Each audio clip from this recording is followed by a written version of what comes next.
Welcome to Burn the Ship. I'm your host, Ezra Brown. This is a podcast we connect entrepreneurs and professionals to help you go all in on your business. Without further ado, I'm going to let my guest introduce herself. And first and foremost, thank you so much for coming, and thank you so much for sitting down with me and having this conversation. You're very welcome. So I'm Chief Rebecca Strobl with New Day Education and Motivation, and super thrilled to be here. That's awesome. That's awesome. Me and Rebecca had connected through LinkedIn. She's doing a really great thing. I kind of don't want to take her glory of telling you guys what she does. I'd love to hear it from her because I didn't get too far into it because I wanted to save a lot of it for here, the meat and potatoes of the conversation. Rebecca, give us a story of kind of that journey of since you've been in the professional world, from 18 to now, and kind of what made you go into what you're doing now and going all in on it. Well, it's definitely been an interesting journey. So when I was 18, I actually was on a path of nursing. So my vision ever since I was about 5 years old is I was going to be a medical missionary and go somewhere in India and be in a village somewhere and just be helping save the world. Right. So I had pursued a career in nursing, worked as a certified nurse's aide, ended up going to school at a community college in Michigan, and then it was my dream to go to Oral Roberts University. So I went there, started out, and then I decided, well, you know what, if I'm going to be a medical missionary, like instead of just being a nurse, I should be a doctor. That way I can just run a clinic and go all the way. So I went to ORU and started on a pre-med path, and then I ran into organic chemistry. And that ended that because I'm like, this and physics. I'm like, this is not for me. Right. This is not working. Right. I've heard some headaches about OChem. Now, my husband's a chiropractor, so he got an A in it. He excelled. Yeah. But for me, I'm like, I need something different. So then I changed my major to missions. And then I ended up meeting my husband a couple of years later, moved back to Michigan. And then I went back to the nursing path. And then we ended up moving down to Georgia. And I'm like, all right, I got to do something different. And so it was funny. I was just working temp jobs, and I ended up going to Georgia Marble and to be the sales executive assistant to the sales director. Okay. And they were the tombstone division, so they sold tombstones and mausoleums. So again, up to that point, all medical. Right. Missions, that kind of orientation. So I remember one day, one of his sales reps, unfortunately, had passed away, and the other one they had to let go. So he was down several salespeople. So one day he walks into the office, and he puts a bunch of marble samples that had just come out of the mine on my desk and some brochures. And he's like, I want you to figure out why our marble's better than Italian marble. And I'm going to these places, these funeral homes and cemeteries over the next 2 weeks. And I want this many orders by the time I get there. Figure it out. Yeah. So that was my sales training. Right. Figure it out. Yeah. And then he made a challenge to me. He said, our marble is far superior because it's much denser, just the way the earth made the marble in the North Georgia mountains versus Italian marble. And he said, our marble, because of that denseness, literally 700, 1,000 years from now, it'll look exactly the same as the stuff that's coming out of the ground today. Right. And he's like, if you go to the cemetery in town and find the tombstone of our founder, it's going to look the same. And he's like, all you got to do is just take a piece of washcloth and wipe off the tombstone and it'll be the same brilliant marble. And I'm like, oh, you're on. I can't sell anything I don't believe in. So that's what I did. And sure enough, it was identical of what it came out. And he was buried in 1896. Okay. Yeah. That's crazy. Yeah, it's definitely helps to sell something that you believe in because I can tell you. So that's how I ended up getting in sales. And then that company got bought out by another company.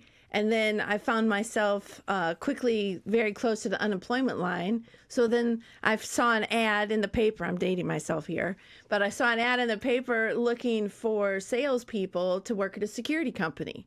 So I got into that, and then that turned into be a 20-plus career in sales. And then my husband and I had the opportunity within our community. In 2007, we met some volunteer firefighters and said that there was a real need. They were looking for people to join because the community I live in north of Cherokee County is a gated community, and there's about 60 to 70 miles of roads, only two ways in and out. Right. And the fire station that's staffed by paid firefighters from our county is at one end. Right. My husband and I lived at the other end. And it's a 12-minute stretch over there. response from where they are to our end of the property. Okay. And all the volunteers we met all lived on the end of the property where the paid station was. Right. So my husband's a chiropractor. I had a medical background. And we thought, well, 12 minutes is way too long not to be breathing. Right. Right. No, absolutely. Or if you're wrecked in a car, your house is on fire or something else has happened. So we're like, well, we can help. Yeah. So we got involved with that. And then when the county offered the opportunity that if you would give up almost a year of your life, your nights and weekends, they'd send you to fire school and they send you to EMT school. So my husband and I jumped on that opportunity. And then through that, started training. So in 2017, people started hearing about how, because I got promoted to lieutenant of training, how I was training my firefighters. And they're like, we want that training. Right. And so then the idea of a business sort of kicked around in my head. And then the catapult that actually launched me to starting a business was one of my first clients. Because I was actually on a sales call on the sales hat, the full-time job. Right. At the time, I had stepped away from security. I was working for a staffing company. So I was trying to convince this man to use our company for his staffing needs. Right. That conversation quickly went nowhere because we really didn't have the people he was looking for. Right. But he started talking about incidents they had on their job sites and how they do CPR. And they're required to have CPR, AED, bloodborne pathogens, first aid training. And I said, well, I do that for my community. Yeah. And I train my firefighters, and this is what I do, and I make it very Right. practical and hands-on. And he goes, well, I want you trained in my guys. Because the people that we have, I'm not pleased with them at all. We've had incidents on the job sites, and my guys aren't prepared. Right. And I want you to do it. And I'm like, okay, well, number one, we really shouldn't be having this conversation because I'm supposed to be trying to sell you staffing services. Right. This conversation went another way. Yeah. Than I thought. I'm like, so we can go ahead and I could do this class for you on a Saturday. And he goes, okay, great. So he actually gave me a date. He's like, I want you to come on this date and teach all my people. I'm going to bring them in. I'm going to pay them overtime. And by this date, you need to have your Georgia business number, your tax ID number, and have everything legal. And so that's how I started my company.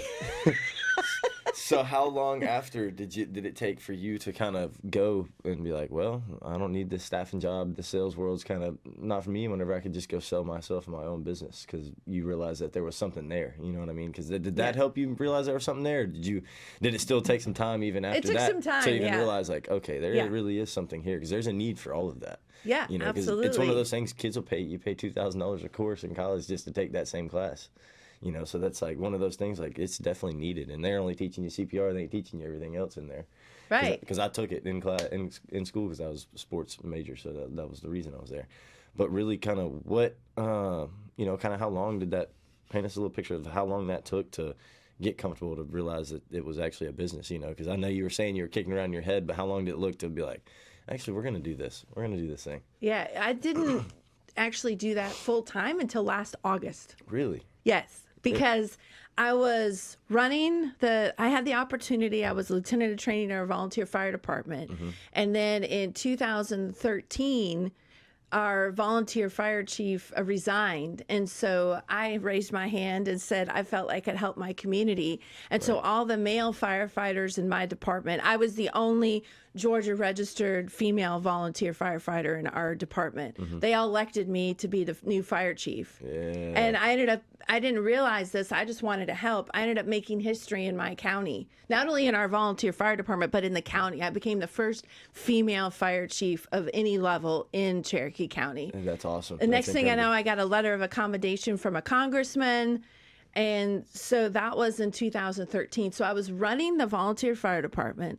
I was running a sales team, doing that full time. And then I also was the property manager over the condominium complex that I lived at. Really? Yes. She's wearing many hats over here. You've worn many of them. Yes, I have. So what you're saying is you had a lot of restless nights in that point in time. Yeah, exactly. So I was doing all that. And then last year I had got to the point in the security world where I got to level of a vice president. And I went to work for a company shortly, and they were more like temporary staffing, and realized that wasn't on the security side wasn't Right. for me. So I resigned. And then last summer, again, I was sort of kicking around. I'm just going to keep doing what I'm doing, keep doing this on the side. And it was last August, I was having a conversation with one of my security colleagues who actually, when I got into the security industry, that company I told you about, when I was running the sales team, the way it worked is my salary was funded by the president of the company. And then all my sales reps, all 20 of them, their positions was completely paid for by a business unit. So this gentleman was one of my customers. Right. I managed salespeople in his area. Right. So he had called to check on me, see what was going on. And I was telling him sort of what was going through my mind. And he's like, you need to go for it. Because he has 2 companies. Yeah. So he left that company and started 2 companies. And he said it was the best decision I ever made. And he said, you know what? He said, now is the time for you to just go all in. You know, you've been doing this for everybody else and you already have this. You know what you're passionate about. He's like, Right. I don't regret one day that I stepped away and just jumped off and started these Right. companies. And he's like, and he connected me with his marketing company. He's out of New York. And he's like, we'll work something out. You know, so he connected me with his marketing company in New York. But it was then when finally the light clicked on, you know what? I have been selling for everybody else for the last 20 years. Right. And I'm very good at sales, received plenty of awards, but I am passionate about helping people. Right. I mean, thus wearing all the hats. Yes, yes. Because yes. I want people to have knowledge to Yeah. know what to do in an emergency. I want teams that started off maybe not performing well Right. to do well. Because I've seen that Right. in these different hats where I've been put in a place of leadership Right. and I've brought teams together and they've accomplished great things. And I'm like, you know what? That's what I'm passionate about. Right. So I need to take all these skills and put it in my company. So yeah, so last August is when I said, you know what?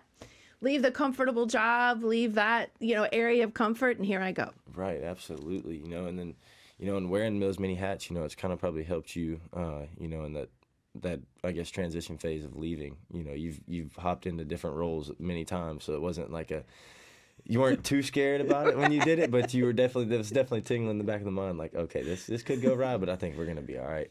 And then having somebody that you've already done work for is awesome, just because that just shows that what type of person you are. For them to be like, look, go out and do this. Like, you have this in the tank. It means something for somebody to tell you that, because most people just be like, I don't know, Yeah. maybe. But they were backing you because they believed in you as well, and that's somebody that had been working with you for, I guess, I would assume some time. Yeah, I've known him since 2003. Yeah, which is incredible. That's super, super awesome. You know, and kind of if you could go back, like when you first started out, what would be one thing you'd do differently? I would have built a better pipeline. Okay. I started out because literally I just jumped all in. And then how would you say by building this pipeline? Because I was meaning, like, because you've been dabbling around in it for a while now, but what would you mean by building that pipeline? Just kind of I would say just being more strategic, like Right. with what my business does. Okay. So it's definitely been an interesting journey over the last 10 months, switching outside of a security mindset. Right. So the last 20 years, when I look at a company, I could assess, really how secure is this place? Yeah. And what steps are you taking to secure it? And very quickly, I could just pull up before I would meet somebody and sort of have that all in my head of done the assessment, done the analysis. Right. And then when I would talk with him, it was sort of all worked out. And so on this venture, it's a little different, showing people, bringing them to that place where they open their file cabinet in their head and realize that I'm not as prepared for emergencies as I thought I was. Right. Or, well, I'm just going to call 911 and fire and EMS are going to take care of it. And being in that role and running 911 calls as a responding firefighter and EMT, we are very blessed to have that support system we have in this country. But Right. I know from personal experience, there's still those moments where you're waiting, and it's those moments literally can make the difference whether somebody lives or dies. Absolutely. And people don't realize that what you do or don't do in those moments can make the ultimate difference. And people get lulled into a sense of security. Well, Right. somebody else will handle it. Right. And so it's definitely been a different process of figuring out, taking everything I did in security and that process of flipping it Right. into what I'm doing now to help people see like where they can be and what the need is. Absolutely, as opposed to just letting us run around like chickens with their head cut off. Exactly. Pretty much, yes. I definitely agree with that.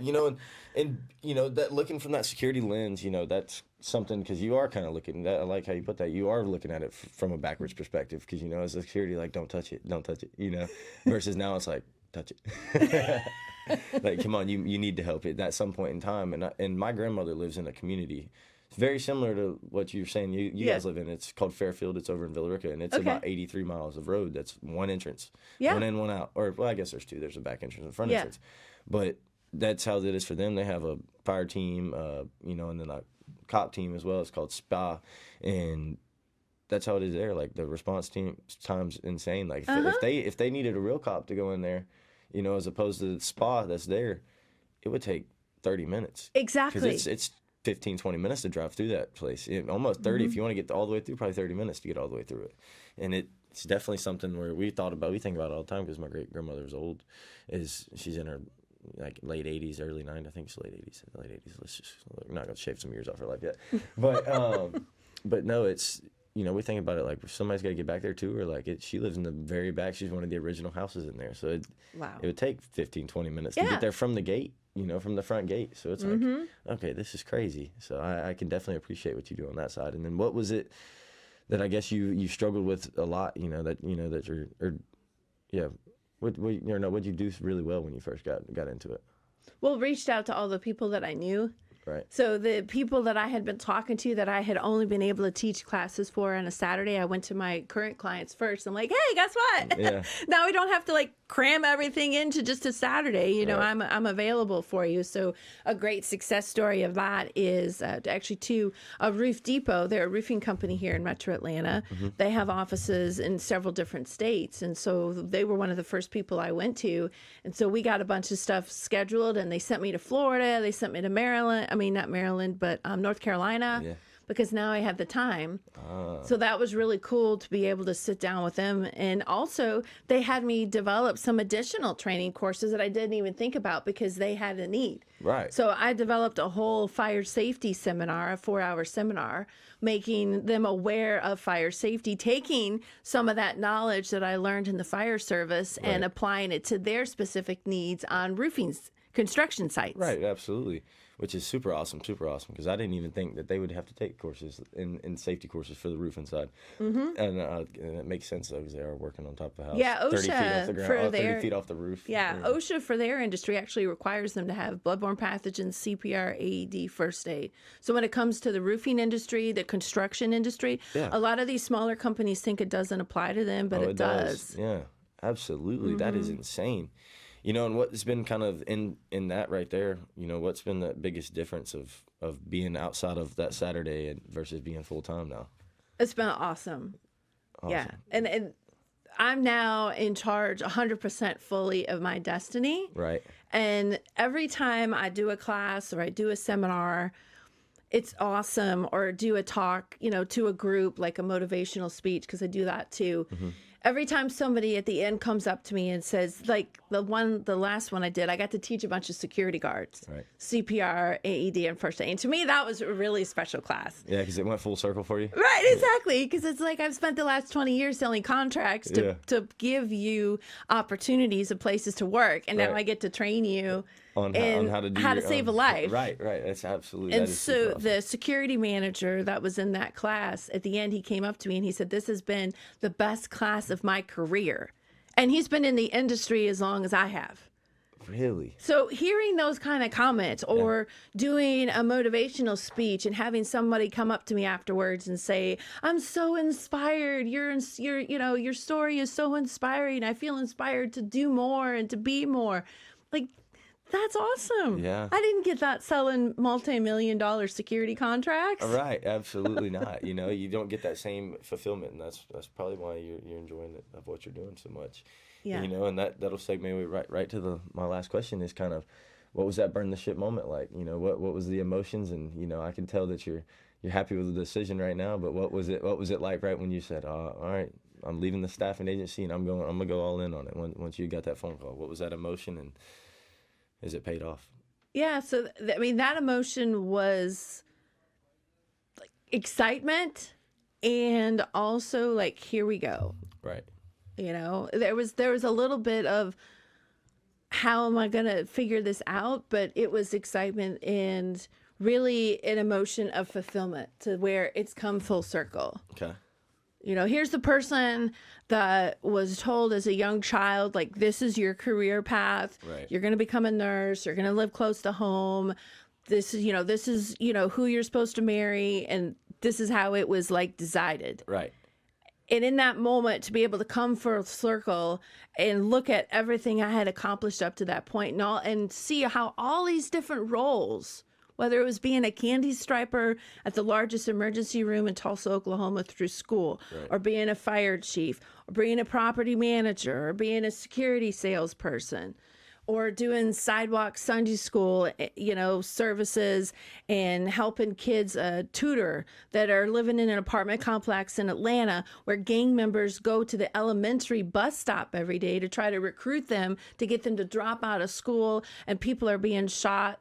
And I'm going there taking my lunch break to basically protect these kids, security hat from the gang members. Right. And to encourage them to come to our after-school program and keep them out of the games and keep them alive. Right. It was in that moment, like the burn the ship moment, to see how all these things can now be funneled into moving forward. So right. just like the explorers of long ago, they had the ships behind them and they had this unknown world in front of them. Mm-hmm. And all the sailors are like, well, I don't know about this. Mm-hmm. Like, we know this ship. Right. It might not be perfect, but we know this ship. But we don't know what's in front of us, so we're going to stay here. Right. And the leader's like, no, we need to go forward because that has potential to do so much more. Right.